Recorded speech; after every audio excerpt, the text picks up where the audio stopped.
The funeral home smelled like lilies and grief. I stood by Daniel's casket, accepting condolences from colleagues and friends, their words washing over me like white noise. 32 years old, and I was a widow. A heart attack at his desk, they said.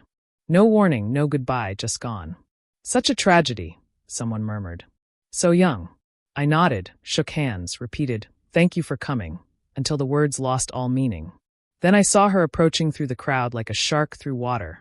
Vivian Blackwood, my mother-in-law, dressed in designer black that probably cost more than most people's monthly salary. She didn't offer condolences. Didn't ask how I was holding up.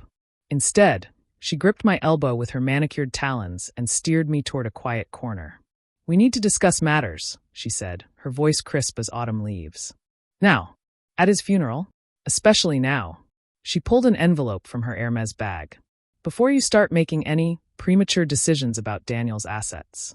I stared at the envelope. "What is this?" "Justice," she said, pressing it into my hands. Inside was a document that made my grief-numbed brain spark back to life. An itemized bill, professionally formatted on law firm letterhead. Invoice for services rendered. Vivian Blackwood to Laura Blackwood. Raising Daniel James Blackwood. Room and board, 1991 to 2009, $162,000. Private school tuition, K, $12,340,000. Medical/dental care, $48,000. Extracurricular activities, $27,000. Harvard University, tuition and board, $280,000.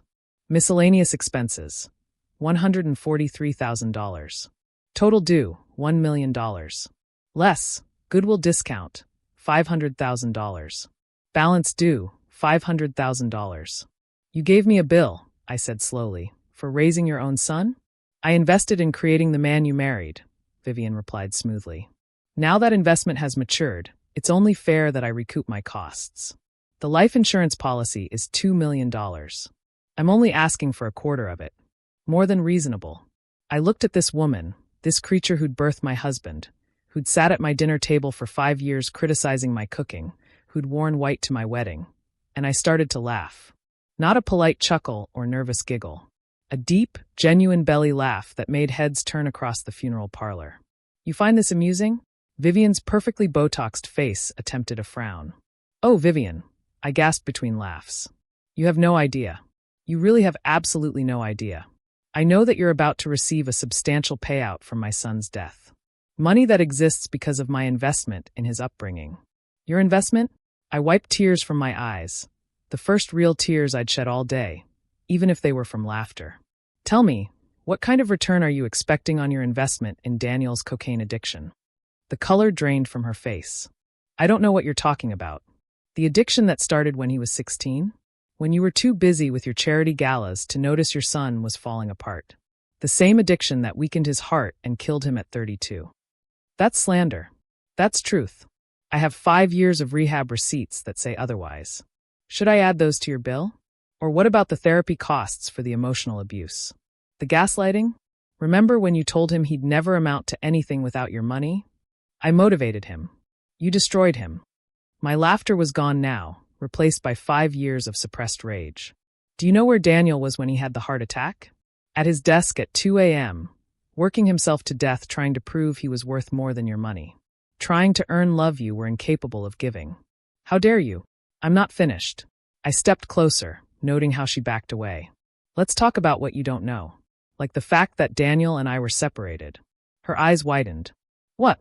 6 months ago. He moved out, said he needed space to figure out who he was without your voice in his head. We were in couples counseling, trying to salvage things, but the damage you did." I shook my head. 20 years of being told he was worthless unless he earned your approval. It broke him, Vivian. And it broke us. If you were separated, you have no claim. We never filed papers. Legally, I'm still his wife. Still the beneficiary. But here's the thing, I don't want the money. Then you'll sign it over. I didn't say I'd give it to you. I smiled, and something in my expression made her step back again. I'm creating the Daniel Blackwood Foundation.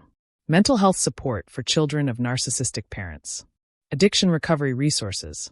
Everything he needed and never got because his mother saw him as an investment rather than a person.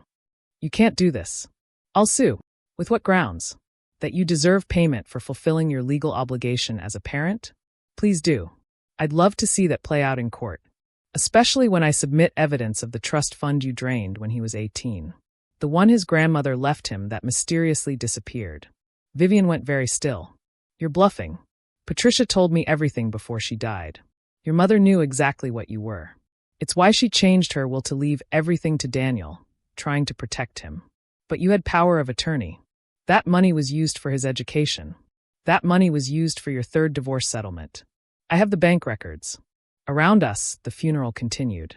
People murmured condolences, shared memories of Daniel, while his mother and I faced off over his corpse like vultures over carrion. Here's what's going to happen, I said quietly. You're going to take your bill and leave. You're going to stay away from the burial tomorrow. You're going to disappear from my life and from the lives of any children Daniel and I might have had. In exchange, I won't pursue criminal charges for the theft of his trust fund. You wouldn't dare. Try me. I've lost everything that mattered to me. I have nothing left to lose and $2 million to spend on lawyers. She clutched her envelope, knuckles white. He was my son. No, he was your project, your investment, your disappointment, but never your son.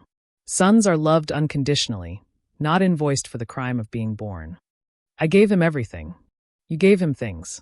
You gave him expectations and criticism and a lifetime of therapy bills. You gave him an addiction that stopped his heart at 32. My voice cracked. You gave him such a warped view of love that he couldn't accept mine without feeling like he owed me something in return. For a moment, I thought I saw something human flicker in her eyes. Then the moment passed, and she was stone again. The world will know what kind of person you are, she hissed. I'll make sure of it. Good. Let them know I'm the woman who stood up to Vivian Blackwood, who refused to pay her blood money, who chose to honor her husband's memory by helping kids like him instead of enabling their abuser. She left without another word, her heels clicking on the funeral home floor like a countdown to her exit from my life. I watched her go, this woman who'd turned motherhood into a transaction, who'd itemized love down to the penny. The funeral director approached cautiously. Mrs. Blackwood? Are you all right? Yes, I said, surprised to find it was true. I'm going to be just fine. I returned to Daniel's casket, looking down at the man I'd loved despite his demons, maybe even because of them. He looked peaceful now in a way he never had in life, free from the weight of being Vivian Blackwood's disappointing investment. I'm sorry, I whispered. Sorry I couldn't save you. Sorry she broke you before I had the chance to help put you back together. But I promise, your death won't be just another transaction. It'll mean something. The Daniel Blackwood Foundation launched 6 months later. The first donation came from an unexpected source, Daniel's father, Richard, who'd been Vivian's second husband and another casualty of her emotional warfare. I should have fought harder for custody, he said, sliding a check across my desk. Should have saved him from her. We can't save him now, I replied. But maybe we can save others. Within a year, we'd helped dozens of young adults struggling with addiction and the aftermath of narcissistic abuse. Every success story felt like Daniel getting the help he'd needed, even if it came too late for him. Vivian tried to sue, of course. Claimed alienation of affection, intentional infliction of emotional distress, and fraud. The case was dismissed with prejudice, the judge noting that requesting payment for parental duties sets a dangerous precedent that this court will not entertain. She showed up at the foundation once, trying to claim credit for her son's legacy. Security escorted her out, but not before she saw the wall of photos. Daniel through the years, finally free from her shadow, helping others find the peace he never could. I kept her bill, framed in my office at the foundation. Visitors often asked about it, this itemized list of a mother's love with a price tag attached. I'd tell them the story, watch their faces shift from disbelief to horror to understanding. Parents are supposed to give freely, one young man said, staring at the bill. His own mother had presented him with a similar invoice when he'd refused to become a doctor like she'd planned. Yes, I agreed. Love isn't a loan.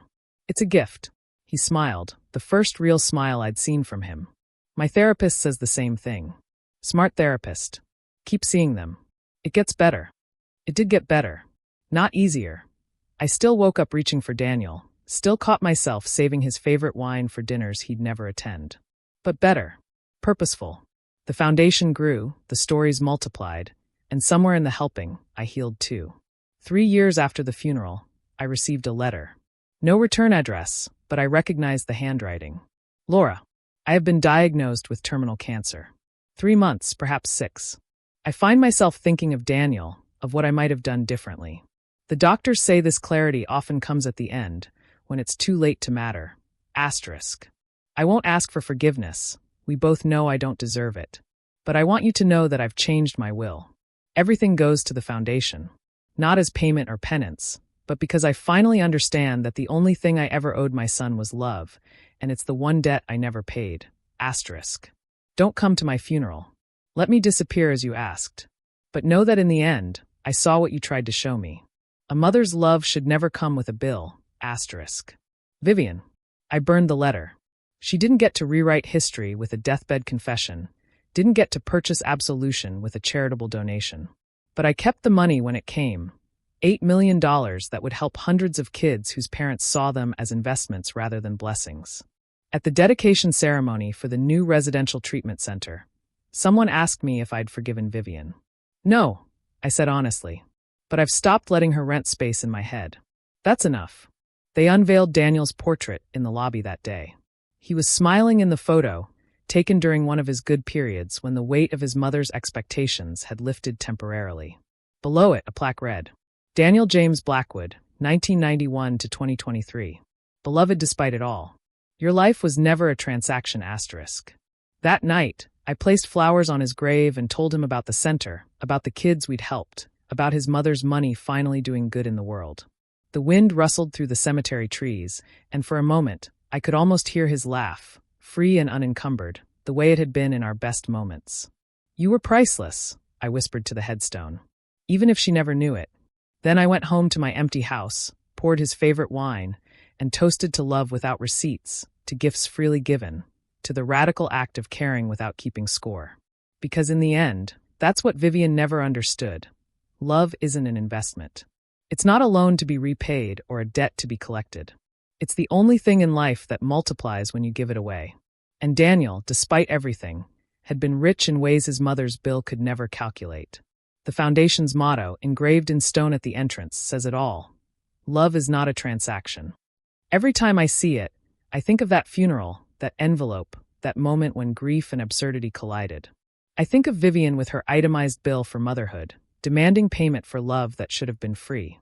And I laugh, because she never did understand the joke, that the bill she presented was actually a receipt for her complete and utter failure as a mother.